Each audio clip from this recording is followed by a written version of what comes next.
I'll tell you one that surprised the heck out of me that I had no idea about, that a lot of granite, depending on where it's from, can be super radioactive.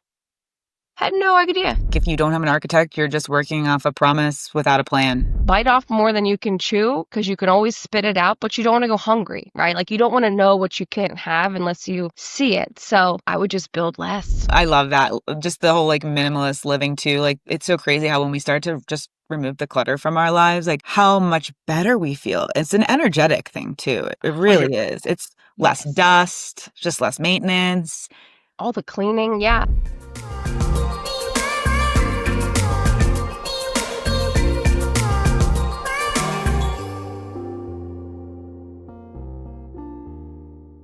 Hey, welcome to the Awakening Spaces podcast. I just wanted to take a quick moment to thank you for being here and for just bearing with me as I've learned how to develop and edit and interview and all of the things. This is a new venture for me, and it's something that I'm doing because I really want to spread this message, but I am well aware that I have a lot of learning to do. And so I just wanted to take a moment to thank you. If you're somebody who's been here and you've listened to all of this, it just really, really means a lot that you're here. So anyway, today I'm going to be talking with Kelly Grace. Kelly goes by the Non-Toxic Architect on social media. And Kelly is the managing principal at Travis Price Architects. They are based out of Washington, D.C.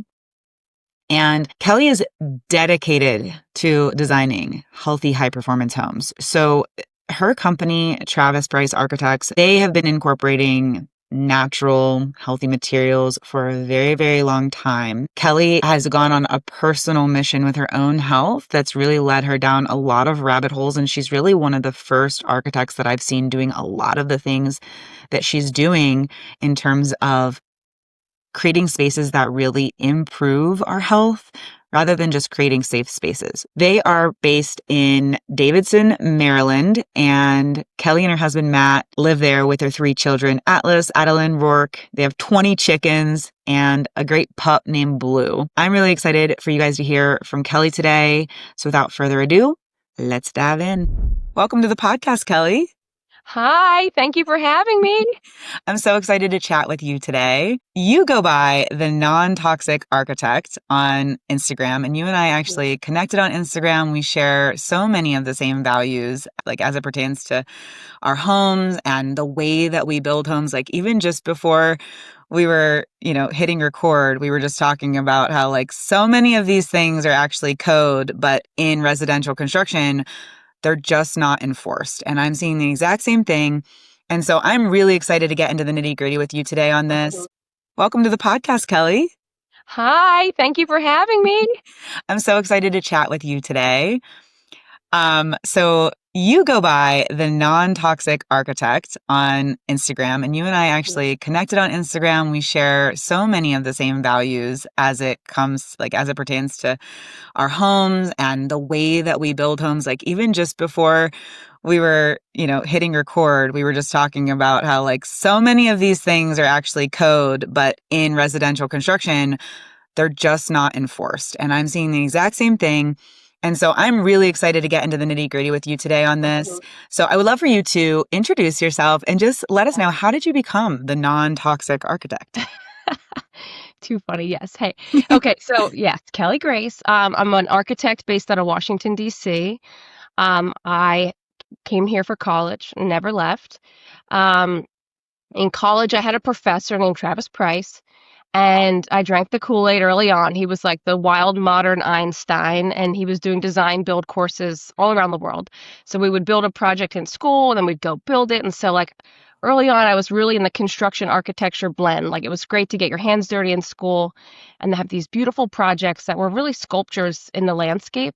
I got to go to Ireland, but then I was a part of other projects in Machu Picchu, and we went to Italy, and just all over the world. There's these projects. And so I really wanted to work for Travis when I got out of college, but it was the 2008 recession and architects were not hiring. So I went and got a construction job on Capitol Hill as a kitchen designer. and like project manager. He kind of wore 1,000 hats. Um, and really got deep into construction there, always keeping my leg in the door at Travis's. I would work in the morning at construction from like 6 to 2, and then I'd drive to Travis's from like 3 to 7 and work as much as I could just to keep my, my design self fresh and stay in the know over there. And then when he finally could hire me, like I think it was 2011, like 3 years later, I came on full time. And, you know, I- it wasn't long until I was actually doing both parts. We had our own construction company. So I was actually being kind of the liaison between the architect and the builder, ultimately becoming the partner in the construction company and partner in the architecture firm um, for the past 10 years now. Um, so we design a lot of our work in the DMV, which is DC, Maryland, Virginia, but all across the world really. But anything that's hip, cool, and modern is kind of where we land it. Or well, Trav always landed there, but it wasn't until I don't know the past like honestly 3 years where I really went down the architecture side, ratcheting it up to be healthier. Um, I mean, as a firm, we've always been very naturalist architects. Everything we do is real materials. Never been proponents of anything fake. So, you'll see real stone with us, real wood, glass, steel. I mean, always bringing the outside in with huge windows. So, it just felt really natural to go right into the healthy side. Um, and that came out of having kids, really. My son is 6, my daughter's 4, my other son's going to be 2. But my son and daughter were both born on a boat. We lived on a boat in Washington for the last 3 years with them on the boat. And I never got to test that boat, but I swear it's full of mold. I was carpets, it was wet, obviously. And my son to this day still has a really bad sinus congestion, and my daughter has really bad eczema. So it was like always trying to figure that out. And we already had the food pretty much nailed down. Like we've had that since before the kids. We were very clean eaters, very simple. So I didn't think it was anything food based, but we've gone the gamut, right? But that's kind of where I fell into. I can't believe I'm this gung ho about the food and all of the things we do around the house, the products. And my husband's like, you really need a podcast or something. Like you're going into deep on like the stainless steel in the coffee pot and like where's I was just into going into all these layers of like what's in it, and like Mhm. calling all this, up all the safety data sheets. And so it just kind of felt natural to just I can't believe this isn't embedded in our work. Yeah. Yeah, you're a questioner. That's Yeah. that's what happens, right? And I think it's so important for all of us to just really question everything. Like, what is the food we're eating? What are we putting on our body? What's in the clothes we're wearing? Not from a place of fear, but just, just to understand, just to know, Hmm. just to be informed, and know, what decisions we're making for ourselves and our family. And one of the Yeah. things I've loved with following you, is, you are probably the first like licensed architect that I've seen who's really talking about the circadian piece of things. And over the Mm. last couple of years, I actually been on a circadian journey of my own. It started with becoming an electromagnetic radiation specialist, but really even going deeper into like, well, how does the sun impact us? And I need to be getting morning light and, UVA and UVB and all the different like Hmm. layers and spectrums and things like that. And I see you really going deep on that. Like even when you're on vacation, you're talking about grounding on the beach. And so Hmm. I would love to hear a little bit more about that. Was that also just part of it? Like, what got you into the quantum biology piece of all this? Good question. When exactly did that come into the fray? It's also kind of just like a natural progression, I feel It like. really is. Once you start diving into like, where's my food coming from? What's it made of? What are the chemicals in this? And then this is the beauty of the internet a bit. It kind of, unfolds a bit and kind of connects you to different people that you would have never seen otherwise. But there's so many folks in that space, and I'm still very new in that. Mhm. It's everything is a quest right now. It's a quest, and like every project is so different. So it's like taking it on a little bit newly each time because every time a new project lands in my lap, I have a new set of skills at that moment, and I'm just trying to like constantly improve on that. But that's where I think like being a holistic architect and like someone who's really designing for the client's health, um, to the best of our abilities, right? It's most clients don't know this stuff. So it's really opening up to them from the very beginning of putting, anything on paper and telling them about these different ways to optimize their health and like how can we design a space, design their house so it can unfold into these moments to have this naturally. Like right now, I live in a house in a like suburban neighborhood. I'm like, I want to go outside. I'm like in the middle of like the front of the street, like at the sun in the morning with my coffee, I'm like, I don't, it's having these moments where the clients can privately have this, this privacy to, you don't have to be private, but it's nice to be in a garden where you could be grounding in the grass and then you can be sipping your coffee and getting your morning sun. And then, I had no idea until recently how much circadian health affects not just your sleep. Like I thought it was like, oh, it's just your melatonin. No, it's like your gut, your immunity, your fertility. I mean, it's everything, the way that we digest, and it's wild. And I still have such a journey to go on that. Um, but it's designing a house that fits the client. Like it's making shoes that fit and really making sure like, God, I wish I had done that for them. They have no idea that that exists. Mm-hmm. Um, and that I think is so cool to be able to help like really pave the path for their health. Yeah. And that's the thing, right? We learn these things on our journey, and every day we're learning something new. So if you're taking this information and you're maybe not even explaining the why behind it to the client, Hmm. they, once they have it and then they finally get to that realization, they're going to be so grateful for it. So Yeah. can you walk us through how would you design a space for circadian health for your Hmm. clients? What are some of the things, where do you start?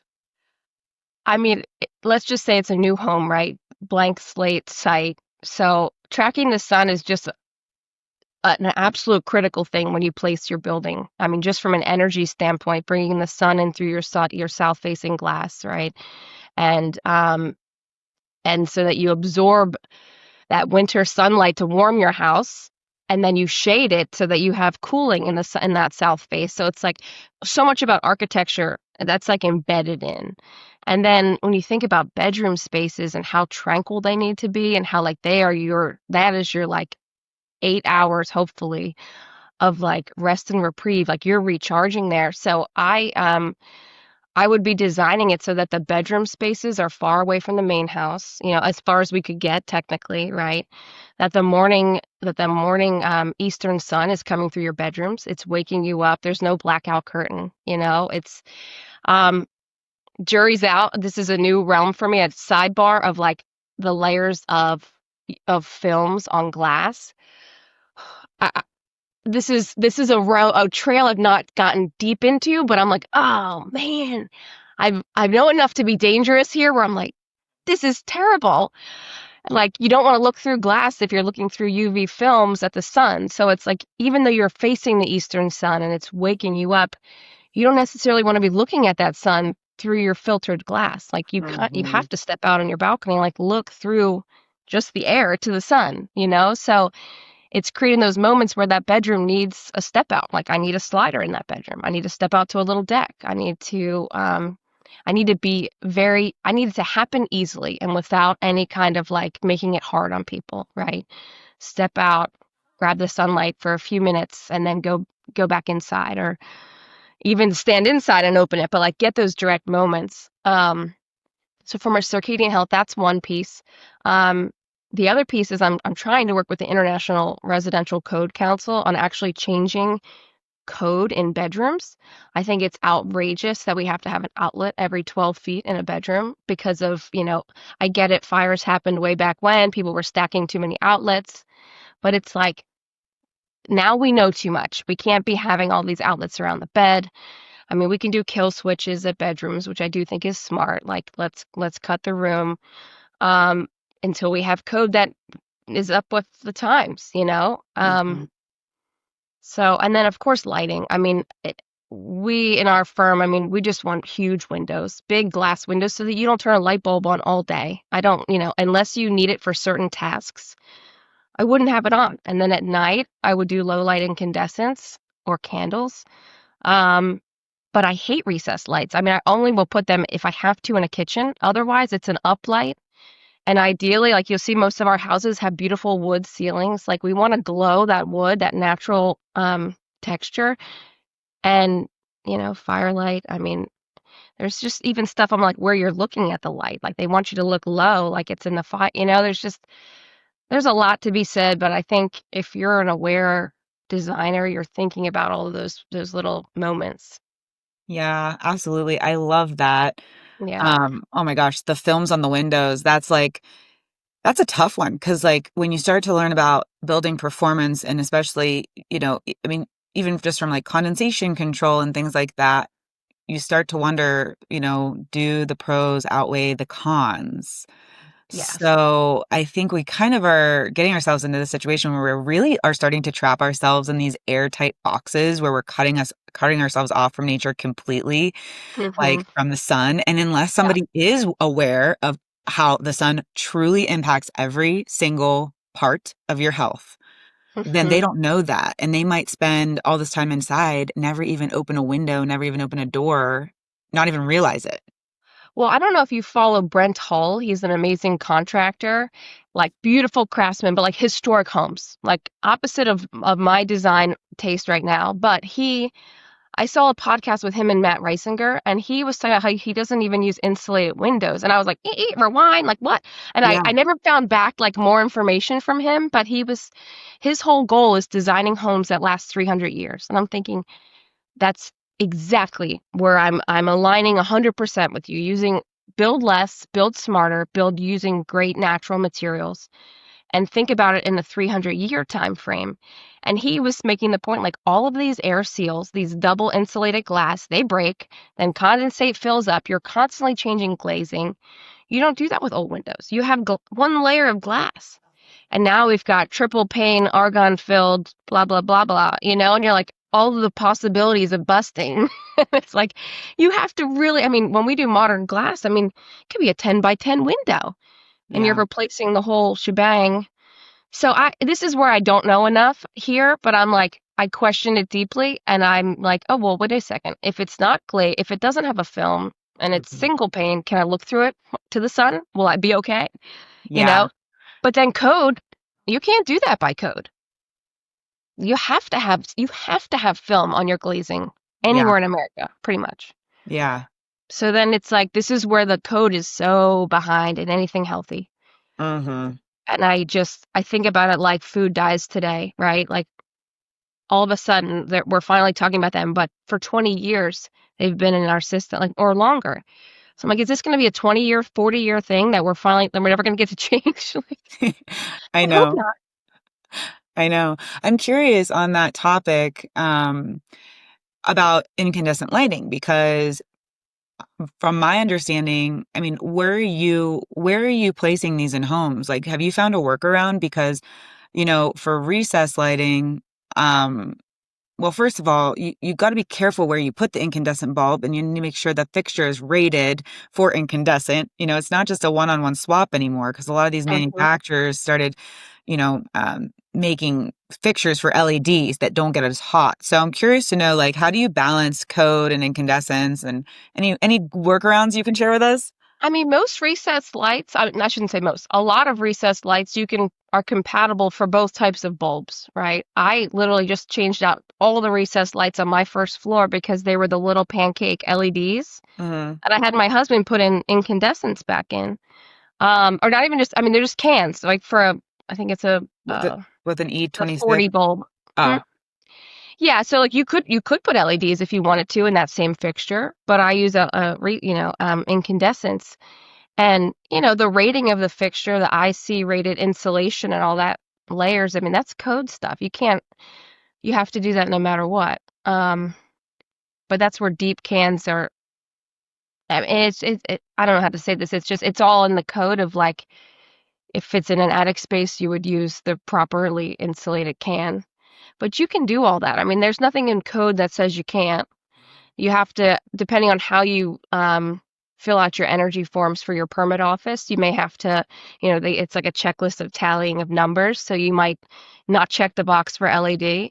Um, But at the same time, to be frank, I would spec the fixture that they could change it later either way. And then the code, the Yeah, code department thinks I'm putting in LED lights. This is where I don't, that's the workaround. Yeah. Yes. That's what but I've struggled to find the recessed cans that are rated, so we'll have to connect on that. And if Oh, someone has yeah. if someone Fun. has wants to know what those are, we can share those with you. Absolutely. One of the other things that we chatted about before was grounding too, and like how you incorporate that, or are you incorporating that? And if you can also walk us through like what is grounding and how does that Mhm. filter into the design? Well, I think there's grounding is a term, but then there's earthing, right? Earthing is when you're Yes. walking barefoot in the earth. And I mean, I started doing this when I moved to this house 3 years ago, and it's amazing how good you feel. Just even just getting out in the sun. If you can get out in the sun and earth at the same time, I feel like you're already winning your day. But at this point, I'm a mom of three. I'm a full-time architect. I'm homeschooling my son. Like there's just a lot going on. I'm like, I need to get this stuff done fast. Like I don't have time to go ground for 20, red light for 15, and like it just all these things. Like how am I going to fit it in? So I think grounding is one of those things where people can do it in their floors of their house. They could ground a certain room, a certain space. I'm all about like making a space a sanctuary in people's homes that is like their health spot. It's almost like a little spa spot, right? It's like their sauna, a grounded floor in the sauna or outside of the sauna. I like to do it where the sauna is it's like a big room where you have like a metal curtain. They have these sauna curtains, so you can make the sauna side like super hot. And then you Mm. could open the curtain and then you have like hot yoga temps. So your temp is dropped because the curtain's open. And then the floor, I'm in the middle of designing one of these right now, so it hasn't been built, but it's coming. Is a clay-based grounding, like an earth clay floor, but it's got copper in it, and it's got a rod 8 foot deep outside, and so you're grounding while you're sauning. And then I've got a red light wall in there, so it's like I'm getting all of these things as quick as I possibly can because like time is precious, right? Like who has time for all this? So if I can put the client in a space or I started out doing this for myself because it's like this is what I want. I want to be able to sauna and like yes, I could go lay on the top level as hot as I could. I could go sit there or I could, you know, sit on, do yoga, do stretching, do pull like have pulley systems, like kind of do it all in this one, calling it my non-tox wellness box. Oh, I'm obsessed. Okay. I want to go into the detail with you a little bit on this because this is what I've been thinking too for like if we specified an earthen floor and then grounded that and created like a grounded floor, but how does that Okay, so I'm assuming that you have like your vapor barrier. I just want to understand the details here, like your insulation, your vapor barrier, and then the floor. And you put the copper in the clay so that you can ground that separately. So you're not actually getting the grounding from the earth in the I wish. ground. I wish. Yeah. Okay. I mean, I think y- that's my like health hack, right? I mean, That's I good. definitely think go out and go in the grass as much as you can barefoot. Like when I'm at my kids' soccer games, I'm kicking my shoes off and I'm walking around in the grass. Like whatever I can fit it in, I'm doing that.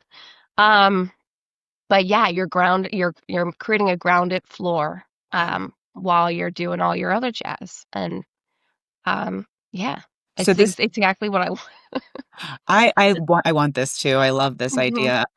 For the have now you said this wasn't built yet, so you haven't actually tested the ground yet. But I'm assuming that once they're installing it at all, you'll do some testing to see if it's Yeah, I ground. mean, that's the thing. Like, I don't pretend that I'm gonna be wearing and doing all these hats, right? Like, as an architect, I'm the orchestrator, right? I'm big Mhm. picture down to little details of the building. But when it comes to my mechanical systems, my electrical systems, my grounding, like, we hire consultants for that. Like, I'm not even about to go pretend like I'm the professional that's gonna get all that right. Like, and I don't have the bandwidth for it. So I want to know enough to be able to bring all the pieces together and like, question all the things, but you still need an amazing mechanical consultant. You still need, we are seeking out the perfect person for the grounding.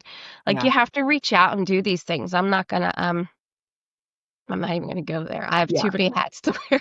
I shouldn't have said that you were gonna do it, but No, no, but it's, yeah, someone yeah, will yeah. do that, so you'll know. I can't wait to hear how that goes. That's an Hmm. awesome detail, and I think, yeah, it can transform the health of the home. This is like going above and beyond. This isn't just a safe home. This is truly healthy, where you're actually getting some real benefit to having that.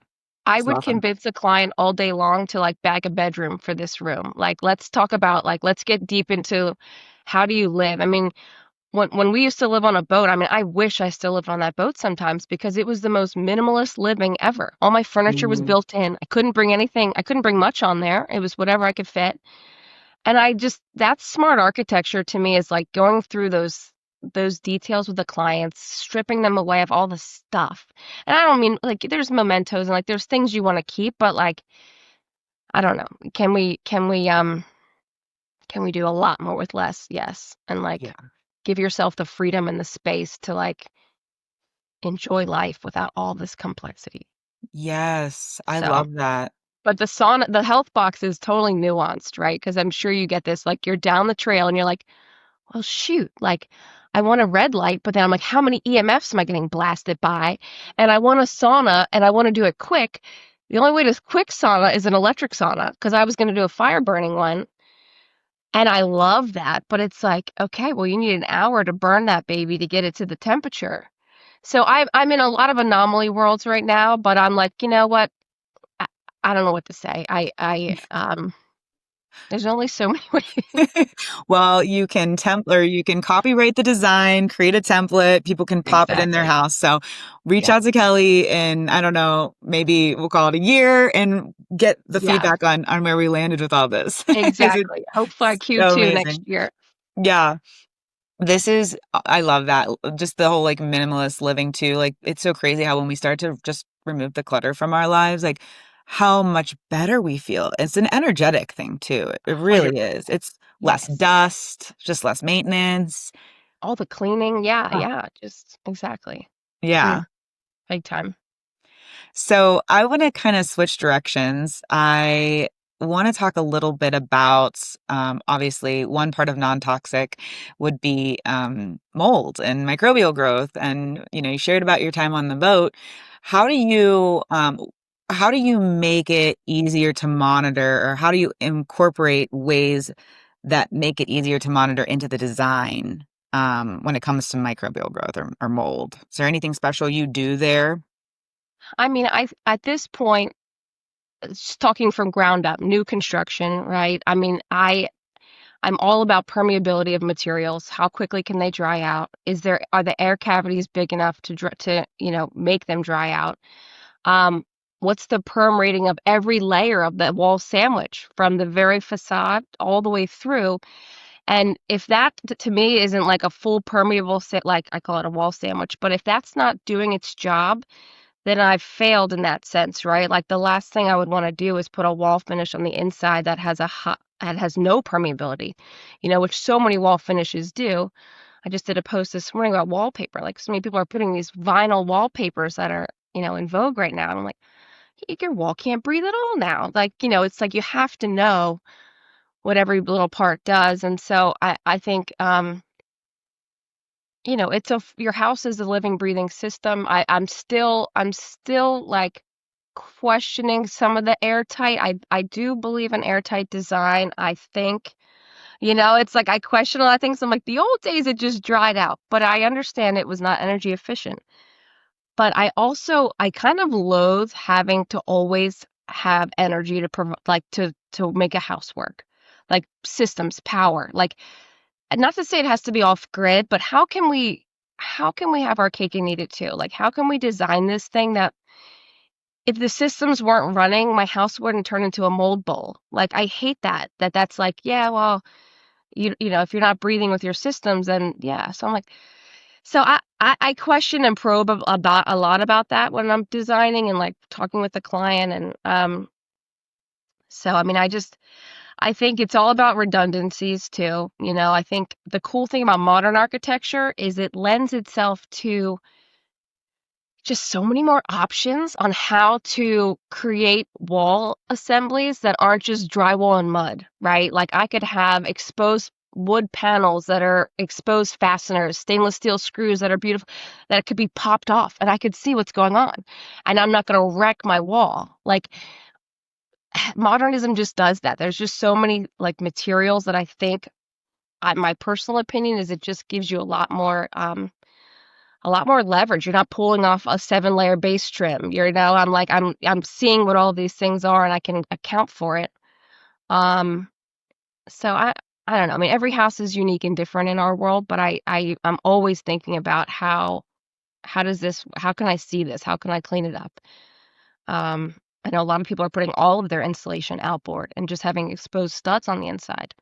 Um, I'm really excited to try this new product called Aircrete. I don't know if you've heard about that, but it's like this beautiful building blocks. And I'm like, this Yeah. seems genius. I mean, I really don't have a downside for it yet, other than a little bit tricky to run electrical, but we could work Yeah. it out. I mean, it's not that yet, you know? Um, but so much of mold control, I hate to say it, it's like cleanliness, number one. Like if you don't wipe down your surfaces with like a damp cloth to get that dust up and do your maintenance on your HVAC, like a lot of it's that.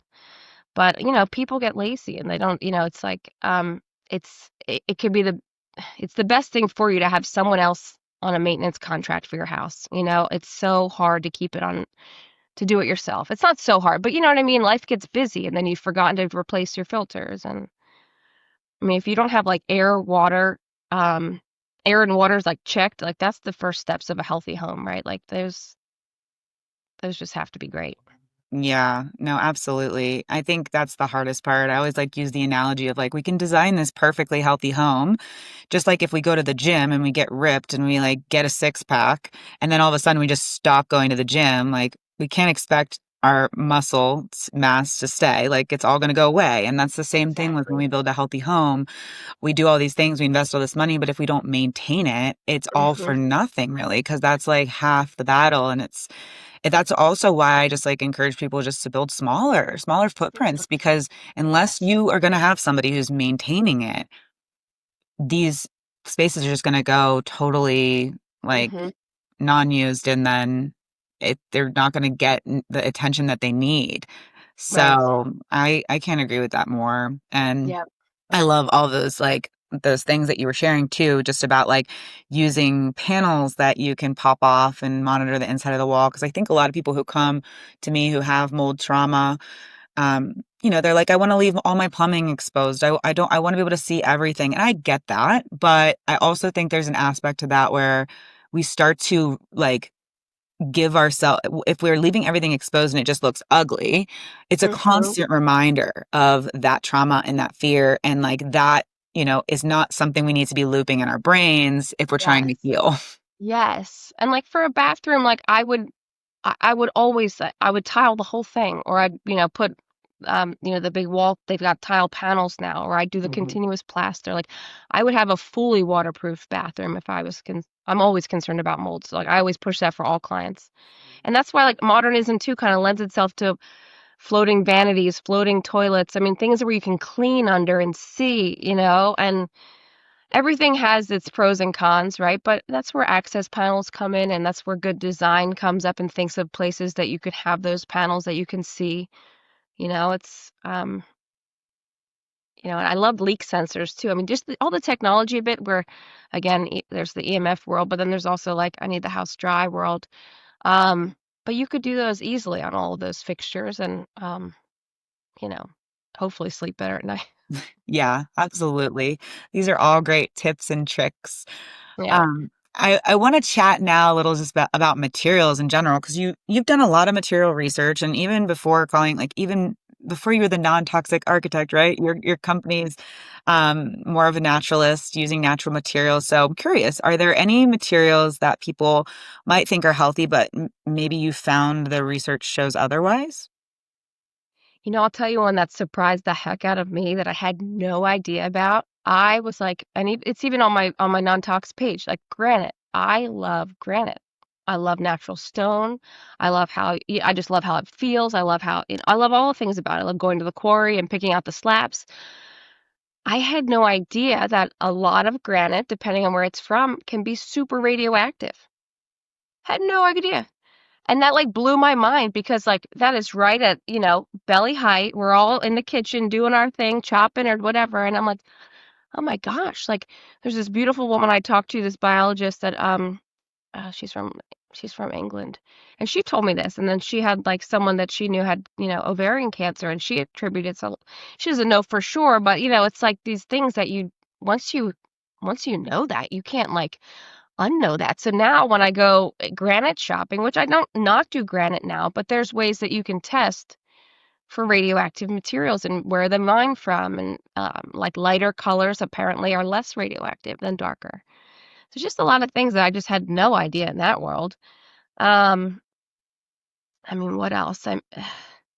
You know, uh, we did a lot of work with shipping containers. We kind of fell into our lap, which is really funny because most people be like, that's not non-tox at all. But it's funny because it's kind of is. It's a steel box. It's a fully welded steel box that's watertight, airtight. Um, but when we were getting big into it, like it beckoned to use spray foam. And I'm like, ah, because it's so small, it's 8 feet on the outside. You have these little rooms.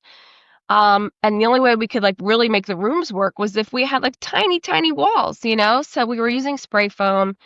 Um, and I was all about spray foam until, 2 years ago. And when I had to do my own attic, and I was like, oh, I'm not going there.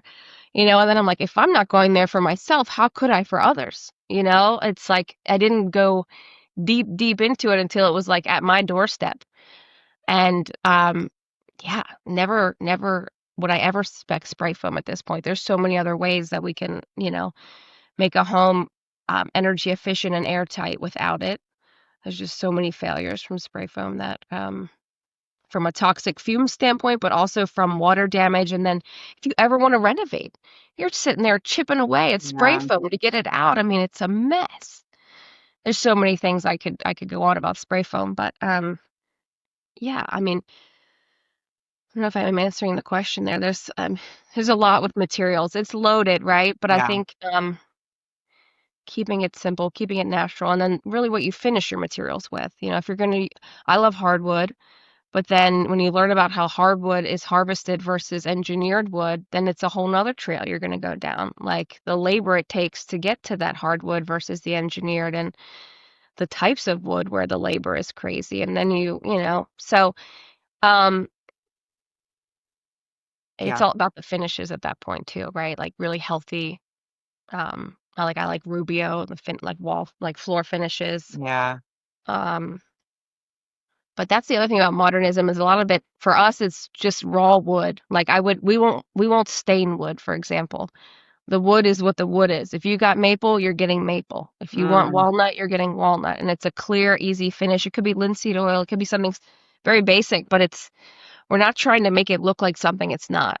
So Mm. when you kind of just make it down to its bare bones, it just simplifies, right? There's no faking.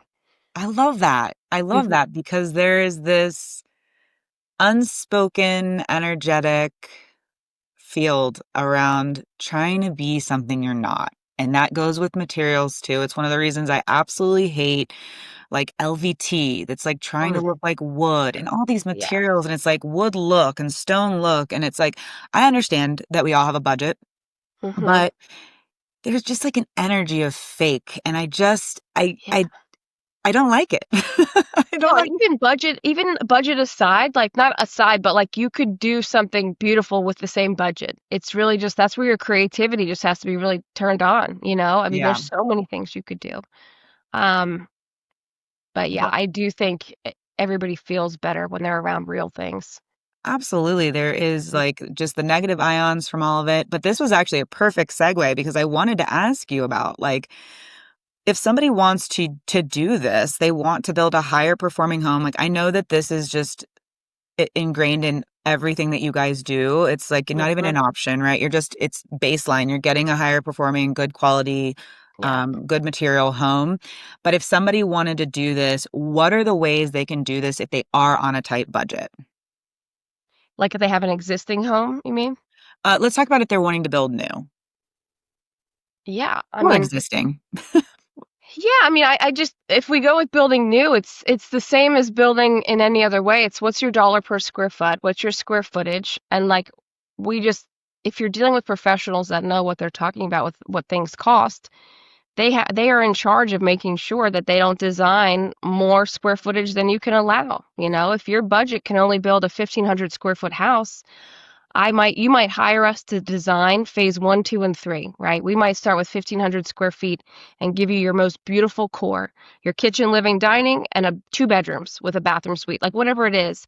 And then we design it so that you have, you know, a connector to the next little pod you want to put, a guest suite, you know, a health pod. Like if you can't afford it now, dream the dream in the beginning. I know, I obviously site dependent, right? How big is your site? Um, but we work with all kinds of sites. I mean, we're in Washington, D.C., so like a lot of these sites are little city sites. You know, they're not, but that's where creativity is so critical, right? Because an architect can dream up all of those things very, you know, from the beginning. And if you have that like this dream out here in your sites, like you're going to be working towards it. Like, oh man, I really want that, and I know how much it costs because I just did this. But um, we always say bite off more than you can chew because you can always spit it out, but you don't want to go hungry, right? Like you don't want to know what you can't have unless you see it. So, um, yeah, I would just build less and then wait for it, save up. Yeah. Yeah. I love that. Um, just building smaller, save on your footprint. And I think you really alluded to this already, but I was sharing with you earlier, I'd say, I don't know how many people, I get 70% of people who call me want to uh, cut out the architect from their project. They don't want to Mm, use an architect. They want to save money. They think that's the way to save money. I think that is a horrible mistake. I push for architects all the time. Um, mhm.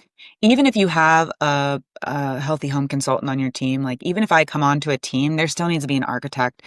I see architects saving money on the project. You pay more upfront to have the Mhm. architect, but you're going to save money because I've seen so many projects go into lawsuits, go into just the things that I've seen people have to endure. It's heartbreaking. Yeah, And so yeah. I actually think that architects actually save money, and I would love to just get your thoughts on that.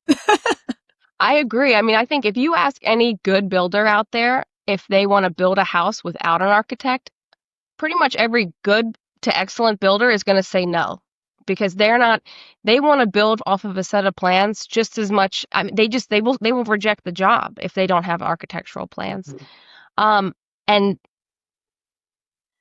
it's if you're just doing copy and paste of somebody else's project, you know, that's a little tricky, right? You could probably go get a spec build and use their plans, but most of the houses without architects might be 8 sheets, 10 sheets, a floor plan, an elevation, maybe a wall section, but nothing spec'd, no material call outs. It's all by code, by trade. And who's picking that out? The owner or the builder? And it's like, unless you owner want a second time job where you're doing all the research and all the picking, you could do that. Some people want to try that, but it is an immense amount of selections, right? And just like we just talked about, I mean, you can't just throw up any wall finish on a wall and think it's going to be a safe wall. It could I mean, so many instances like paper face drywall in bathrooms where, you know, mold can grow, or wallpaper, or tile installed wrong, bathroom shower drains that are installed absolutely bonkers wrong. Um, there's just so many layers, and I mean, an architect is the composer, right? We are literally like bringing everybody together. And today you can't do a house without MEP engineers at this point in most jurisdictions. So everybody's working together as a team to build it. And we always say like, um, what's our saying? It's like 1 hour of drawing saves 8 hours in the field. Like if you want our detail, and the guys will build. I mean, otherwise they're like, what do we do here? And they're looking up all that Mhm. stuff. There's so many things about material compatibility, things that if they go together, they're not meant to go together. They're going to completely corrode, or there's a lot of things that could happen. And architects, we pride ourselves. I mean, we literally take the safety and the health and the welfare of the people, like, is in our hands. We literally sign off on it. Like, it's, and it, that's why I feel like this is so should be code. This show should be in everybody's spec books. It's like, it is Health 101, and the Yeah. building department needs to catch up. Yeah, absolutely. Oh my gosh. Yeah. I always say, like, if you don't have an architect, you're just working off a promise without a plan. Like you're getting a promise from a builder saying he's going to do X, Y, and Z. You have zero accountability. You have no idea if that's what's actually going to happen. And I see this like even when people just buy stock plans, it's like it's just yeah. If you're listening to this and you're thinking about building and you're stressed that maybe it's going to be too expensive, reduce your footprint. Don't Reduce. skip That's it. on an architect. If Reduce. you want a healthy home, at least, because otherwise you're going to be looking at potential lawsuits, potential mistakes, and probably wanting to end up leaving that home within like 2 years because you realized it just wasn't what you thought it was going to be. No, absolutely. Yeah. Couldn't agree more. Yep. So I like to end all of my episodes with a life lesson. So I'm just curious, is there anything that you would like to share with listeners that and it could pertain to the environment or not pertain to the environment, just like anything that you've learned throughout this process, especially like being on a health journey yourself? Is there anything that you've learned that you think would be a good takeaway for people listening? Um, I think I've been on the roller coaster for so long, right? Starting with the food and then going to the household goods and then now to like what's in the house. I think everyone has to like take a deep breath, right? And realize you have to do this in small steps. You're not going to just go pitch your house and throw all your stuff away, right? I mean, I joke, I'm like, if you care so much about mold, but you're not drinking mold-free coffee, we have another conversation that needs to be had, right? Like, you got to start with some of the basics and get all of that kind of in check. I'm just so simplistic with my family and my kids. I mean, we literally get a cow a year, right? And we have all this meat in the freezer, and it's trying to just make things less, minimize, less square footage, less options, less food choices, and just like so you can enjoy life, right? There's just so many Mhm. there's so much. And with the way the web is today and instant gratification, we're so bombarded. And like the more you can just strip away and have, like when I cleaned out my closet, for example, and got rid of everything that wasn't cotton, everything that wasn't real materials, like it was really sad at first, but I'm like, it's so nice to go in there and only have a certain amount of things to grab from. I mean, it's just kind of like, wow, you don't need all of this. Um, so I don't know if that's the biggest life lesson, but just minimizing and then just giving yourself the freedom because you don't need so much clutter. And I think that's where the peace comes from. It's getting to a level Yeah. of peace. I think it's the most amazing place you could be in life, right? Just peace. So Yes. Oh my always gosh. trying for it. Always, always. I couldn't agree with you more. That was beautiful. Mhm. And thank you so, so much for joining me today and sharing your wisdom. How can people find you if they want to reach out? So at Non-Tox Architect on Instagram is my new handle. I just started this last year, so and it's like a side thing, right? I'm like trying to like do it while I do work and I'm trying to give all the nuggets I possibly can. But just message me on there. Or you can check out our website at Travis Price Architects is our firm. Um, in either place you'll find us. You'll find me. All right. Thank you. Thanks so much for tuning in to the Awakening Spaces podcast. If you're ready to take what you've learned and start applying it to your own home, then there's a few ways that we can support you. On our website, you can find a collection of free and paid guides and courses that will walk you through everything from designing a healthy home to choosing safe materials and reducing mold, chemical, and EMF exposure. And if you're looking for more personalized guidance, then we also offer one-on-one consulting and design support, where we act as your owner's representative to help you plan, manage, and execute your new build or renovation project with confidence. You can explore all of these offerings on our website at awakeningspaces.com. And if this podcast has helped you in any way, we would be so incredibly grateful if you would like, subscribe, and share this podcast so that it can reach more people. Until next time, thank you so much for listening and being here and stepping into what it means to be an awakened homeowner.